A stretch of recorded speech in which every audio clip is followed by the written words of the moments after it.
Academicamente, o podcast da Autónoma Academy.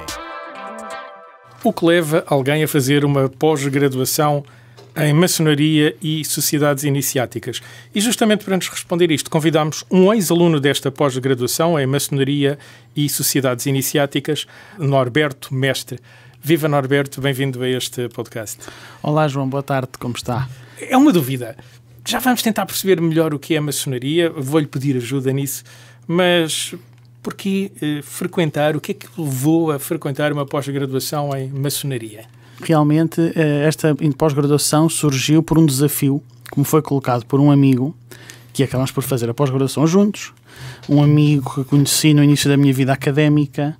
Eu sou formado em formação turística, sou guia intérprete oficial, hoje vulgo guia de turismo, e a verdade é que na nossa vida, já que o nosso trabalho é mostrar o nosso país a quem nos visita, os diferentes monumentos, como deve imaginar, há sempre símbolos que aparecem de vez em quando e que é importante nós sabermos explicá-los.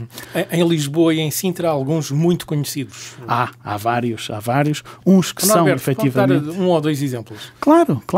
Aliás, ia-lhe dizer isso. Há uns que são efetivamente maçónicos ou que podemos associar à maçonaria, nomeadamente na estátua do rei Dom José I, se estivermos de costas para o arco, a olhar para a estátua, portanto, para as costas da estátua, podemos lá identificar uns compassos, um esquadro, que são facilmente associáveis à maçonaria, ou o cais das colunas, não é? Se pensarmos depois que toda a baixa foi projetada, sim, pelo Marquês de Pombal, e esse nós não sabemos se era maçom ou não, mas um dos seus engenheiros, sim, era maçom, e, portanto, a baixa foi desenhada por um maçom após o terremoto de 1755, e depois temos aquele lugar místico, a Quinta da Regaleira, em Sintra. Em Sintra, a Quinta da Regaleira, onde o senhor, o Carvalho dos Milhões, António Carvalho Monteiro, que o Monteiro dos Milhões, digo, que vai chamar o Manini e vai fazer ali uma mansão filosofal, onde vai buscar vários símbolos,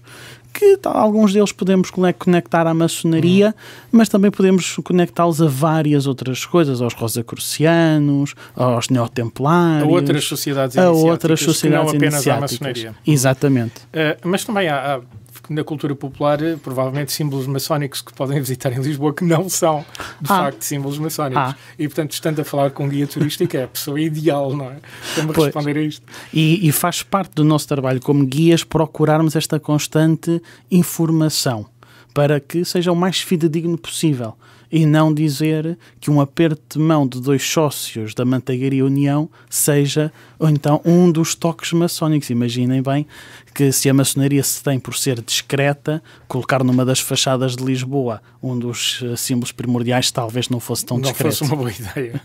Numa altura em que tinha que estar escondido era capaz de não ser uma boa ideia. Talvez não fosse uma boa ideia. Hoje em dia não é esse um problema. Se formos à internet encontramos as moradas das lojas maçónicas. Sim, hoje em dia sim. Daí a maçonaria não ser secreta, é discreta. Não temos um problema, mas não sabemos se não vamos vir a ter, porque é uma coisa que nunca se sabe, não é? Até há bem pouco tempo o Parlamento tentou aprovar uma lei em que quem fosse deputado, estivesse ligado a alguma das lojas, seria obrigado a dizê-lo. Portanto, já estamos aqui, estaríamos a entrar num âmbito não tão da Lei Cabral de 35 que vai proibir a maçonaria, mas uma coisa parecida, não é? De que os maçons não são obrigados a dizer que é maçom ou não. E, portanto, não tem que haver essa obrigatoriedade no Parlamento. E não há. Felizmente não foi avante. Norberto, mas decidiu frequentar esta pós-graduação por desafio de um amigo, é guia turístico. Porque sou guia e quer ser o melhor guia turístico em Lisboa. É exatamente. É este o motivo. É esse o grande motivo, foi o querer saber mais sobre estes símbolos e sobre esta sociedade Então iniciática. Agora fico aqui com duas perguntas para lhe fazer. Força. O que é a maçonaria? Pois, a maçonaria é, antes de nada, uma sociedade iniciática. Porque só pode ser maçom aquele que é submetido a uma iniciação podemos lhe chamar um batismo. A convite de outros maçons. A convite de outros maçons, exatamente. Se bem que hoje em dia, através do site de algumas das lojas, já possamos submeter quase um currículo e depois então somos convidados a algumas sindicâncias e tudo mais. Isso é um sinal dos tempos. É um sinal dos tempos, exatamente. E depois, a maçonaria é, sem dúvida, uma sociedade fraterna, onde homens e mulheres nos juntamos para debater diferentes temas, onde estamos entre iguais. Independentemente da classe social, da profissão, do género. Exatamente. Independentemente da idade, géneros, classes sociais, entrando em templo, somos iguais. Obviamente, com as hierarquias diferentes. Porque existem hierarquias. Exatamente. Há vontade, não há vontadinha. Há um templo maçónico. Parece quase que está a falar de uma religião, não é? Nós vamos ao templo quando entramos numa igreja, não é? Repare que as lojas podem também ser chamadas de templos e tudo vem, remetendo aqui um bocadinho também aquilo que será a história, o facto das colunas, como se fala muito em colunas em maçonaria, as colunas do Templo de Salomão, o primeiro. Que é o que está na origem desta ideia, exatamente. As lojas são as organizações, digamos assim. As lojas são as organizações, exatamente. Cada loja é uma organização. É uma organização maçónica independente das outras. Que depois respondem a uma grande loja. Existe mais do que uma grande loja? Essas grandes associações? Existem várias. Pode ser uma grande loja ou um grande oriente, como temos em Portugal, o grande oriente lusitano. Temos a grande loja legal ou regular de Portugal, e depois temos a grande loja da Lusitânia, a grande loja de Portugal. Falando aqui de maçonaria. Já são várias, então? Já são várias, felizmente, sim. Porquê felizmente? Porque é sinal de que não estamos restritos e que as coisas vão evoluindo e que, portanto, nascem decisões que vão havendo dentro de umas, porque os maçons, lá está, não deixam de ser homens livres e de bons costumes. Homens, pessoas livres exatamente, e mulheres de bons costumes, livres e de bons costumes. E, portanto, se somos livres, em qualquer momento podemos... O que é isso dos bons costumes? Essa é sempre uma questão interessante, não é? Porque o que é um bom costume? O que é um bom costume? Vamos imaginar, queremos acreditar que um bom maçom é aquele que defende sempre uma evolução pessoal, mas também com base a evoluir e a progredir naquilo que é a sociedade à sua volta e poder, através do seu melhoramento e aprimoramento, melhorar também a sociedade à sua volta.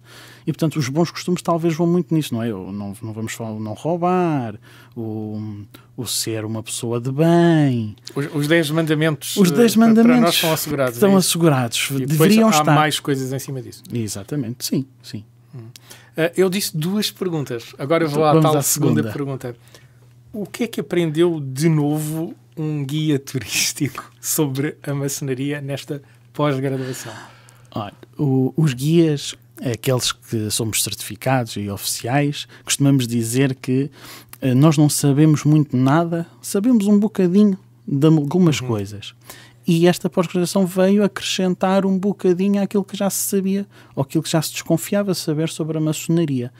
Na verdade, a maçonaria e as restantes ordens iniciáticas, que são sociedades iniciáticas, que são abordadas como a carbonária, que me lembrei agora. Mas, na verdade, esta pós-graduação vai-nos abrir o leque daquilo que existe hoje em dia em Portugal e no mundo, porque que existem estes diferentes ritos, como é que eles vão surgir. Portanto, efetivamente, vem dar-nos aqui uma base mais alargada de conhecimentos para que depois possamos também ser melhores. Norberto, ajude-me nisto. Fala em ritos, não é propriamente um ritual, não é? Quando se fala em ritos em termos de maçonaria, são práticas, são práticas. Escolas dentro da maçonaria? Sim, porque a maçonaria é ritualística e, sendo ritualística, depois, ao longo dos séculos, vão surgindo diferentes formas de a praticar. Ela começa em Inglaterra, não é? Certo. Queremos que a maçonaria comece em Inglaterra, depois rapidamente se expande para a França e expandindo-se em França de uma forma bastante rápida até, depois ao longo dos anos há uma cisão, e daí hoje em dia termos uma maçonaria que podemos chamar-lhe anglo-saxónica, ou, para alguém que também queira chamá-lo regular, e então uma maçonaria continental ou liberal, que normalmente é gerida pelo Grande Oriente de França, e neste caso a maçonaria anglo-saxónica pela Grande Loja Unida de Londres e Westminster. Quer dizer que há pelo menos essas duas grandes, esses dois grandes ritos, não? Famílias, são famílias, vamos chamar exatamente, famílias, dentro da maçonaria. Dentro da maçonaria. Mas se olharmos para o panorama português, essas duas famílias também existem então? Também existem, sim senhora. Existem neste momento em Portugal, podemos chamar entre maçonaria liberal, e entrando aqui em algumas das lojas, por exemplo, a grande loja da Lusitânia, ou a grande loja simbólica da Lusitânia, a grande loja simbólica de Portugal, são maçonaria liberal, e na verdade a simbólica da Lusitânia inclusive é plural, que é aqui também um conceito interessante, maçonaria plural. Porquê? Porque temos dentro desta grande loja aquilo que é maçonaria feminina, lojas femininas, lojas masculinas e lojas mistas. Portanto, somos plurais. Portanto, dá para todos os gostos. Pode escolher à vontade. E também já se pode ir a um site na internet submeter a candidatura. Exatamente. Então a maçonaria tem acompanhado os tempos? Podemos, de certa forma, a maçonaria liberal tem acompanhado os tempos, nesta abertura que se vai fazendo aos poucos. E a anglo-saxónica, de certa forma, também um pouco mais conservadora. Um pouco mais conservadora, sim. Há pouco falou de uma proposta de lei que teria ido ao Parlamento para se pensar se os deputados seriam ou não obrigados a dizer se pertencem ou não a uma loja maçónica ou outra sociedade iniciática. Há mais, não é? Sim. Estamos a falar de maçonaria, mas existem outras. Provavelmente muito por suspeitas de lobby ou de que a maçonaria possa ser usada como instrumento de lobby, uma vez que nem há uma atividade regulamentada em Portugal, ao contrário de outros países, como por exemplo nos Estados Unidos. Abordam isto na pós-graduação? Falam disto? Ou é uma coisa que passa ao lado? É uma coisa que acaba por aparecer em alguns contextos, algumas aulas, porque depois surgem conversas paralelas e é um dos temas que pode surgir. É comum surgir esta dúvida? Vou-lhe chamar a dúvida. Sim, vamos ver. A maçonaria está representada nos mais altos cargos. Por exemplo, a nível da União Europeia existe uma associação, o CLIPSAS, onde a maçonaria está representada e que sim, que tem esse objetivo de fazer algum lobby. Agora, também temos que perceber aquele conceito que damos a lobby. Porque o lobby em Portugal é visto de uma maneira, mas no mundo em geral não tem essa conotação tão negativa. O lobbying é efetivamente fazer alguma pressão, mas não quer dizer que seja uma pressão negativa. Ou para ter benefício próprio. Ou para ter um benefício próprio, sim. Exatamente. E, portanto, é nesse contexto... Na tradição latina estamos, se calhar, mais habituados a ver essa ideia do benefício próprio, não é? Se alguém tem ideia de entrar na maçonaria em busca de benefício próprio, não entre. É melhor não entrar, porque não vale a pena. Falou com muita certeza. Falei porque eu gosto de acreditar que na maçonaria, e atenção que a maçonaria é feita por pessoas, e sendo feita por pessoas não é perfeita, porque ninguém o é, mas nós temos efetivamente de estar ali numa busca própria. Agora, se eu precisar de fazer umas obras e souber que tenho um irmão que é eletricista, se calhar vou-lhe perguntar a ele primeiro em vez de perguntar a outro. Mas isso pode acontecer. O João aqui na Autónoma, se souber de um colega que tem um primo que é o familiar, também vai-lhe perguntar a ele. Trata-se da nossa rede de conhecimentos e não tanto de algum benefício próprio que possamos sacar dali.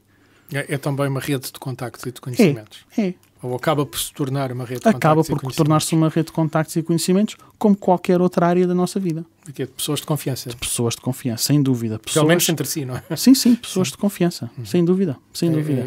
Esse é o grande espírito, a confiança que se vive ali. Norberto, eu há pouco perguntei-lhe o que é que um guia turístico aprendeu nesta pós-graduação. Agora queria recuar um pouco e pensar de outra forma, mas fazer-lhe a mesma pergunta. O que é que o Norberto aprendeu nesta pós-graduação?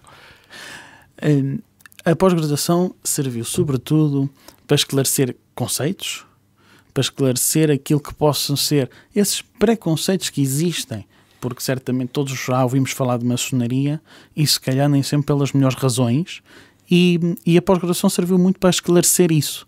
mas esclarecendo isso, abrindo outras dúvidas e outras questões que depois, com mais estudo, vão sendo resolvidas. Portanto, aprende-se bastante. Aprende-se bastante, porque é uma pós-graduação muito abrangente. Com inicialmente umas cadeiras de História da Europa, para perceber o contexto em que nasce, em que surge a maçonaria. Portanto, é muito interessante, de facto. Fizeram algum tipo de mapeamento de outras sociedades iniciáticas que existam em Portugal?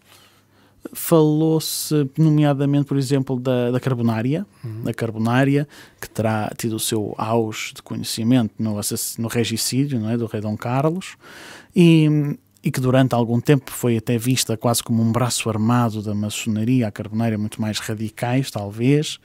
E fala-se a nível também do neotemplarismo, que eram os templários. Novos templários, é? Parece que há uma nova vertente, exatamente. E depois fala-se também de uma coisa muito interessante a nível de druidas e dos celtas, essa tradição dos celtas que ainda persiste, pouco, mas ainda persiste, sim. Então o prato forte, vamos dizer assim, é mesmo a maçonaria. O prato forte é mesmo a maçonaria, sim. E agora pergunta indiscreta, o Norberto é maçom? Ou vai dizer como os deputados, não, essas coisas ficam na esfera privada, não interessa muito. Vou-lhe dizer como aprendi, como ouvi na pós-graduação, em que se responderam assim: os meus irmãos identificam como tal. Ok, os de fora não sabemos, mas os irmãos identificam como tal. Exatamente. Então, vou assumir que o Norberto, neste momento, pertence a uma loja maçónica. Pertence, sim, senhora. Não tenho problemas em dizê-lo. Não vamos querer saber qual é, seria detalhe demais para esta conversa. Isso é como querer as pessoas quando eu digo, sim, sou maçom, sim, senhora. E até surgiu no seguimento da pós-graduação. Antes não era e agora sou.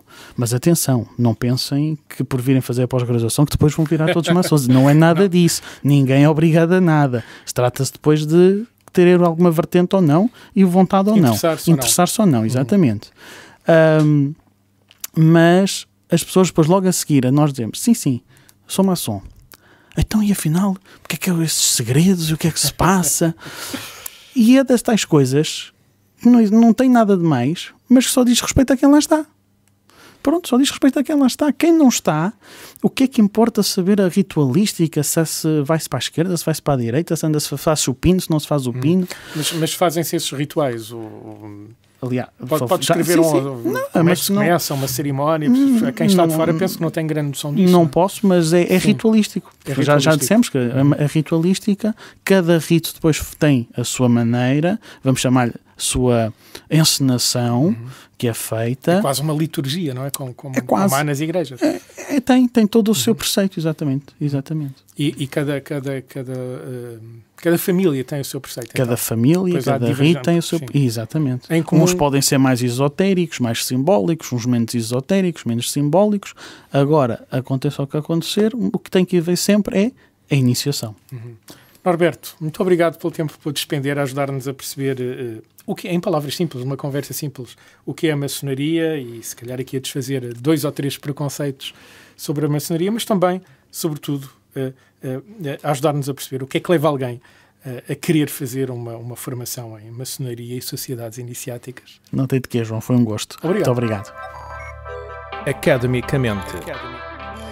Este programa foi gravado nos estúdios da Universidade Autónoma de Lisboa.